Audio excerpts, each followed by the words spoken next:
Hi there, this is a review for Algebra 1 students, and today we're going to cover quadratic equations. We're going to use questions from the June 2018 Regents Exam to give you guys an idea of what Regents, or how Regents likes to ask questions during the exam. Alright, let's start off with a quadratic equation. A quadratic equation would look like y is equal to ax squared plus bx plus c, and then a function would just be f of x is equal to that same thing. You don't really need to know as much what a and b signify, but you could know that the c value is the y-intercept or an initial value of something before something starts to change. Alright, so an important thing you have to do with quadratics is find the zeros of the quadratic, or those are the x-intercepts. And one way we could do it is factoring.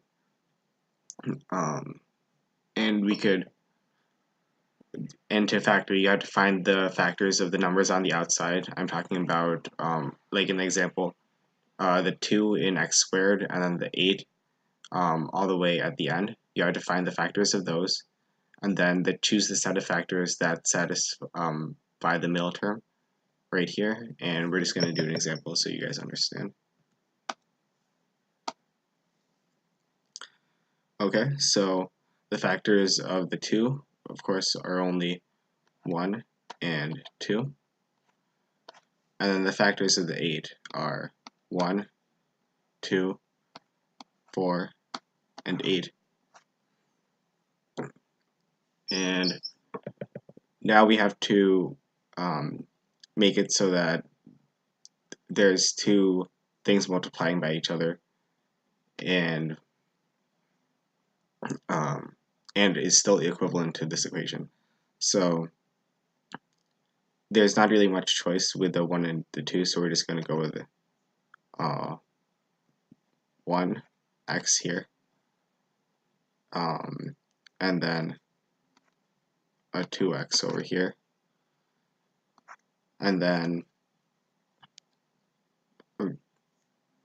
we don't really know which set of factors works for these ones yet, but let's try 1 and 8.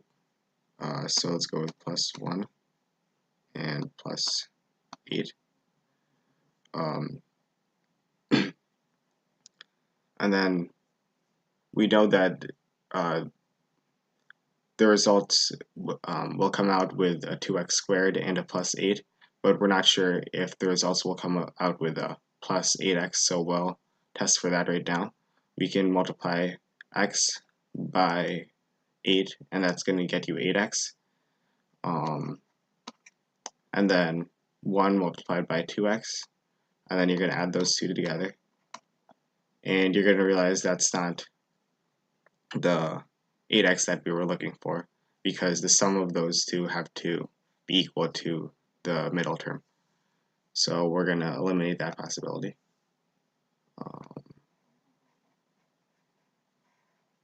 And right here. And we could try to switch the two terms too. So instead the 8 can go here and the 1 can go here. So 1x multiplied by that 1 is just x, and then 8 multiplied by the 2x is 16x. And we realize that's equal to 17x, not 8x, so those aren't the factors either, so we can just eliminate the idea of those factors. So cross out the 1, cross out the 8, and now we're left with a set of the factors of 2 and 4. And let's test for those real quick.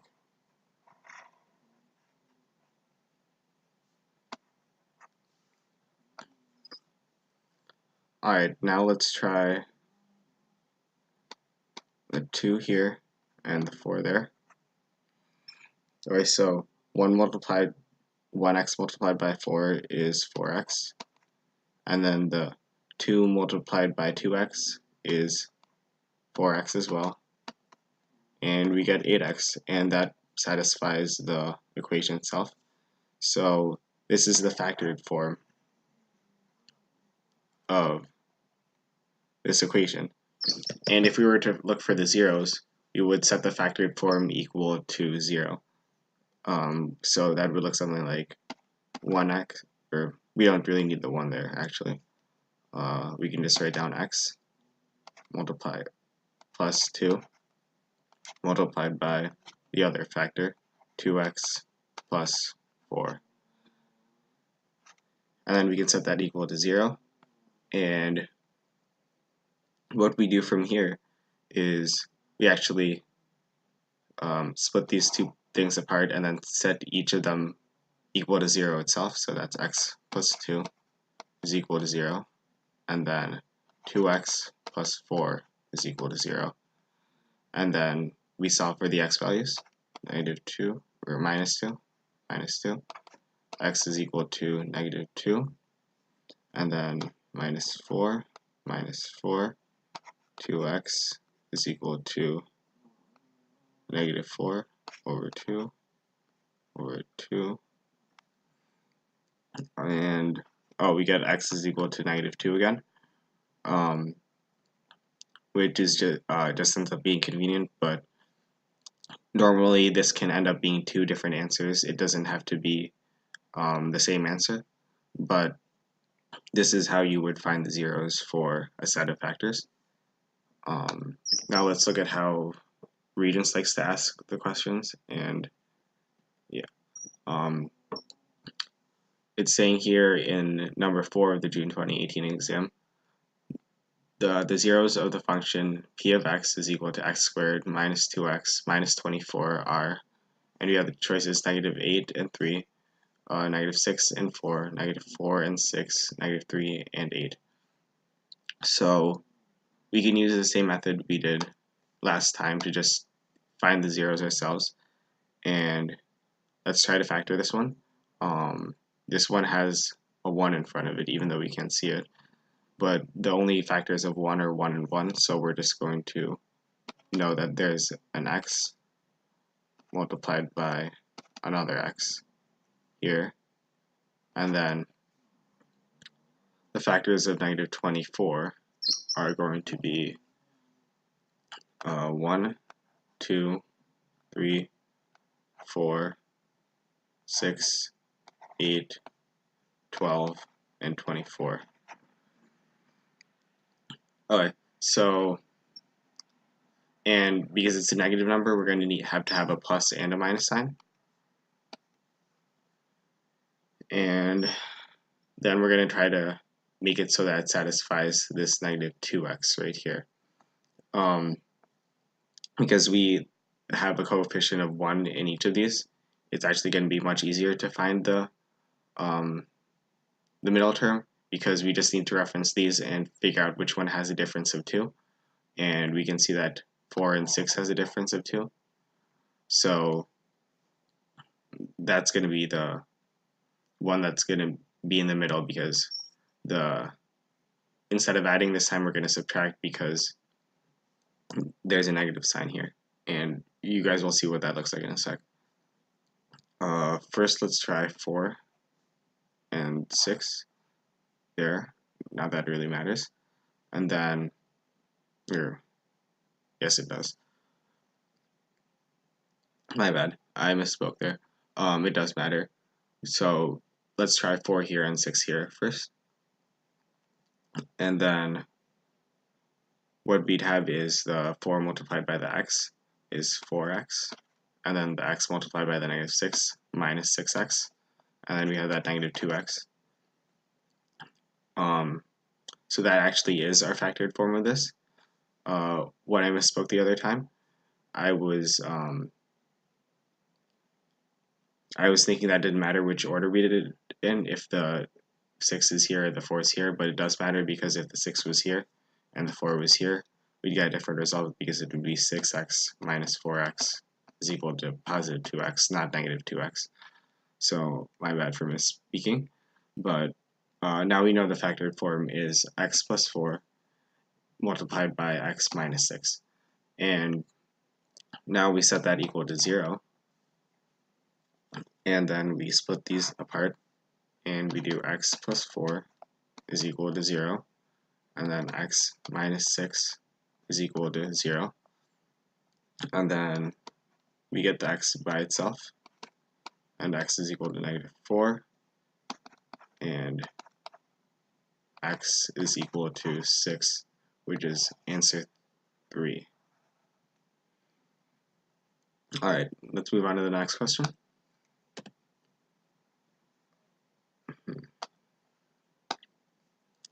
The trinomial x squared minus 14x plus 49 can be expressed as, this one is just factoring, we're not looking for the zeros, but it's factoring all the same.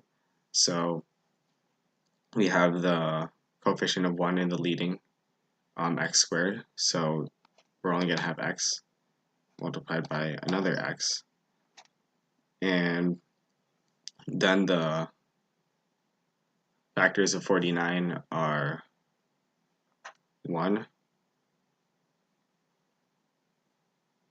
7, and 49. We can see from our answers that it's not going to be 1 and 49 because there's not enough excuse me, because there's no 1 or there's no 49 in the factored form of our answers, so we can just eliminate the possibilities of 149, and we can just realize that there's going to be a 7 in each one. But the thing is are we going to be adding and adding, or are we going to be subtracting, or are we going to be adding one and then subtracting the other? We're going to determine this based off the negative 14x here. Remember, we want these when they're multiplied by each other to result in that negative 14x.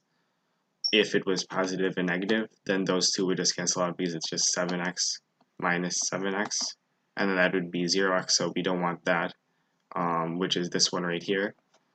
This one, I don't know, we didn't eliminate this earlier, but there's the plus 2x, or there's plus 2.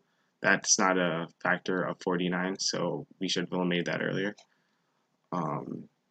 And my bad.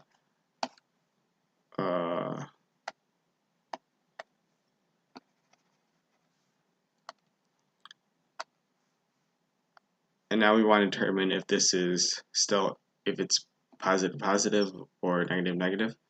Let's try positive first. X multiplied by 7 is 7x, same thing for the other one. And we have a positive 14, which means this isn't right. And so we're going to need a negative instead.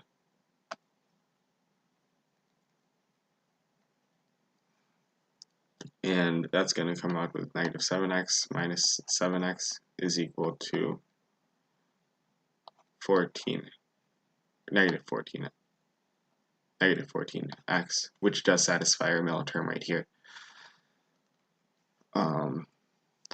So we know that the factored form is x minus 7 multiplied by x minus 7, and that can actually be simplified to the first answer, which will be our answer because those two are being multiplied by each other, and those are the same thing, so they could just be put to an exponent of 2.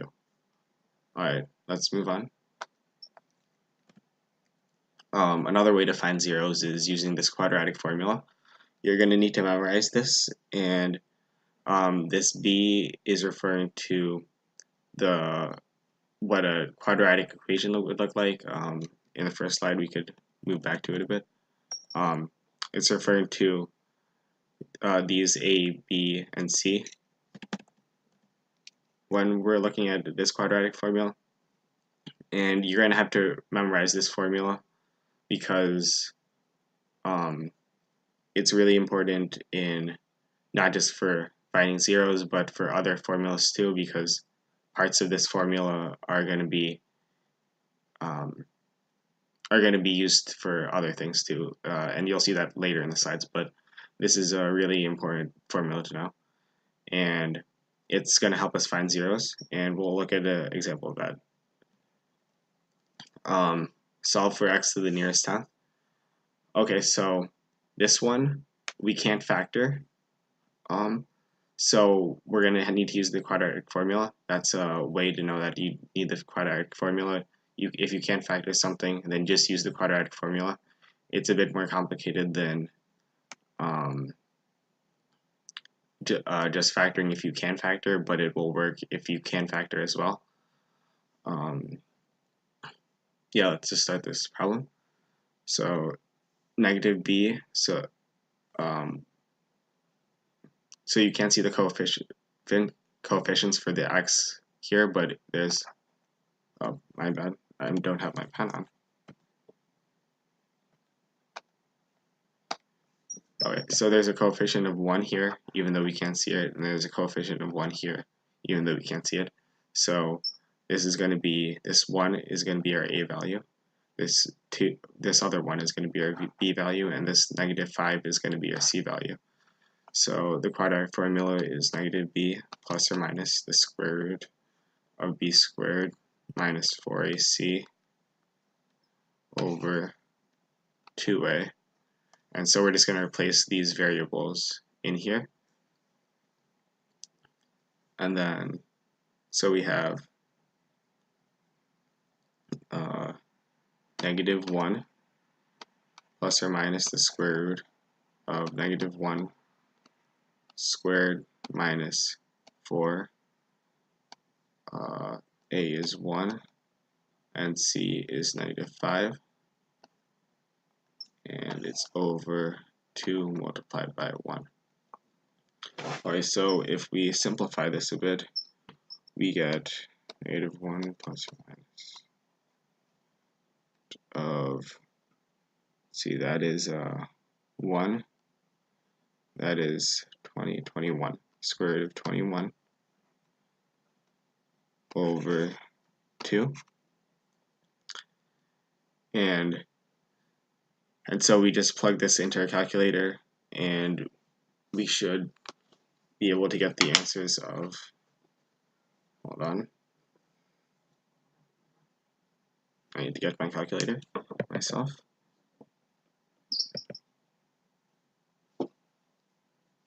So you should get x is equal to 1.8 for one answer, and for the other one,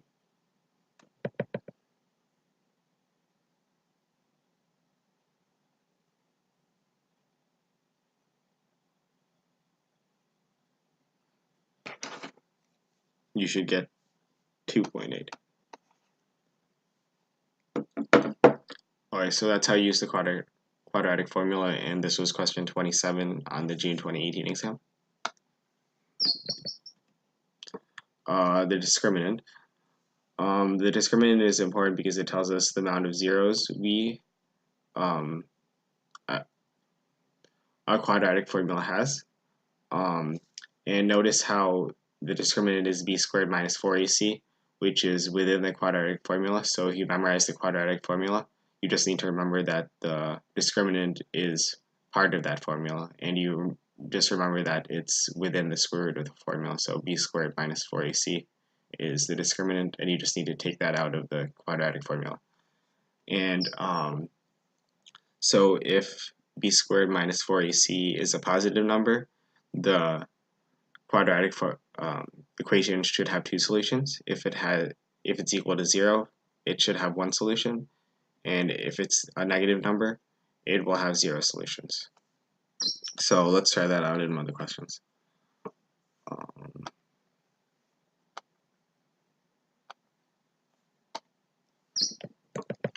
Alright, so this is asking how many real number solutions does 4x squared plus 2x plus 5 equal to 0 have?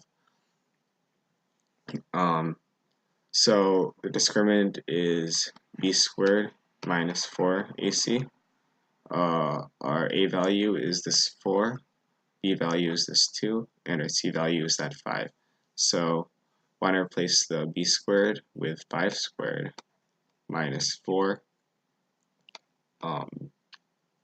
4 and then 2.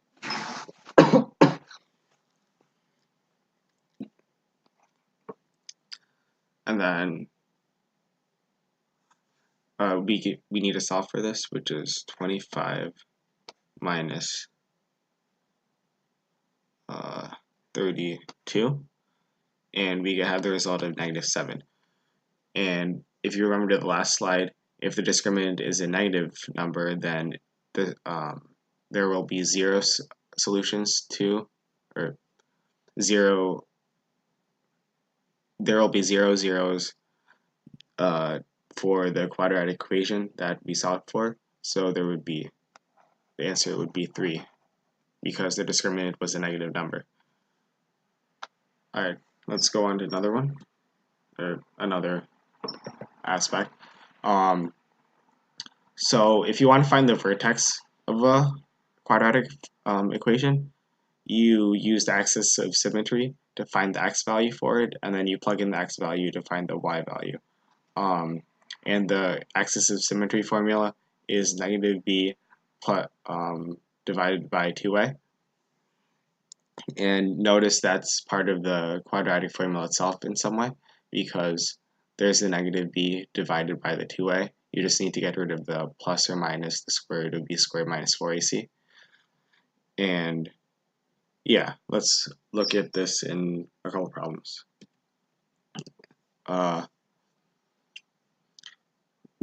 This was question 13 of the June exam, and it says which of the quadratic functions below has the smallest minimum value.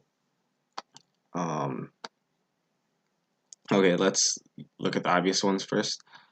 Obviously this one has a minimum value of -6 because that's the lowest value. And then this one, we need to count a bit, but there's the minimum value and it's at 1, 2, 3, 4, 5, 6, 7, 8, 9, 10. It's at -10 is the lowest value. And now let's look for the lowest value for these ones. And we know that the vertex will give us the lowest value. So let's do the first one first. So that's x squared plus 2x minus 6.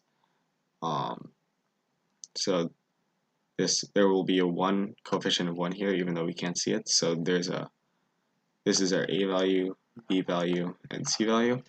And the axis of symmetry was -b over 2a. And then, so we replace the -b with a 2 over here. So that's -2 over 2 multiplied by the 1. And our result should be -1. So that's our x value. So for the vertex of this right now, we know the x value of the vertex is -1. And now we need to look for the y value. And we can easily find the y value by putting in it into the equation. So x squared plus 2x minus 6, and then we replace the x's with the -1 we got, -1 squared plus 2 multiplied by -1 minus 6. And then that should be 1 plus, minus 2 minus 6. And the result of that is -7. So we know the vertex is at -1, -7, and the lowest point refers to the y value. So we have the -7. We consider the -7 the lowest point for 1. And now we need to find the lowest point for 3. But notice how we use the vertex formula to find that lowest point.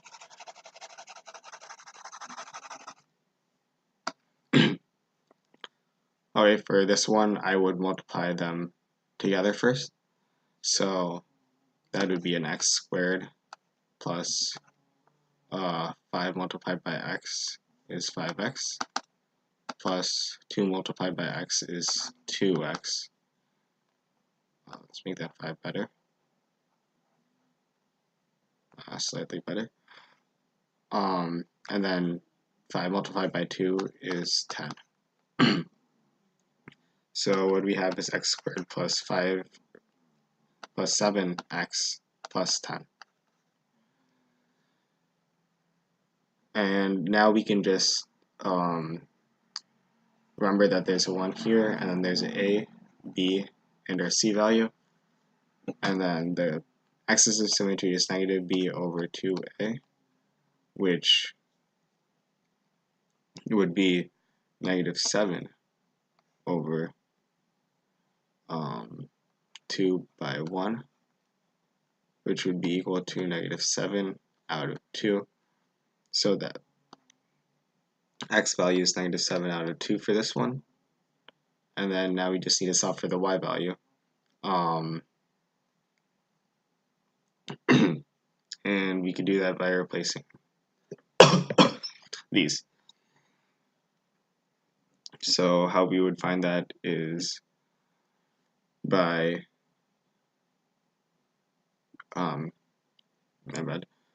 replacing the x's with the negative 7 plus 2, and that's negative 7 divided by 2 squared plus 7 multiplied by negative 7 divided by 2 plus 10, and the result of that would be 49 out of 4 plus 49 out of 2 plus 10. And we need a bit more room. Let's erase what's up here.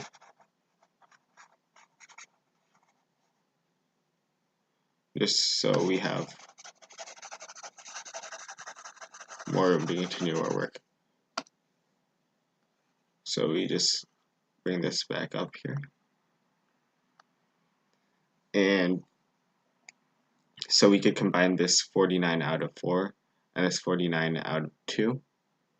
We're going to have a common denominator of 4 just to make things easier. 49 out of 4 plus 98 out of 4. And we also need to do that to the 10 plus 40 out of 10. My bad. 40 out of 4. And then we combine all these together, and we should have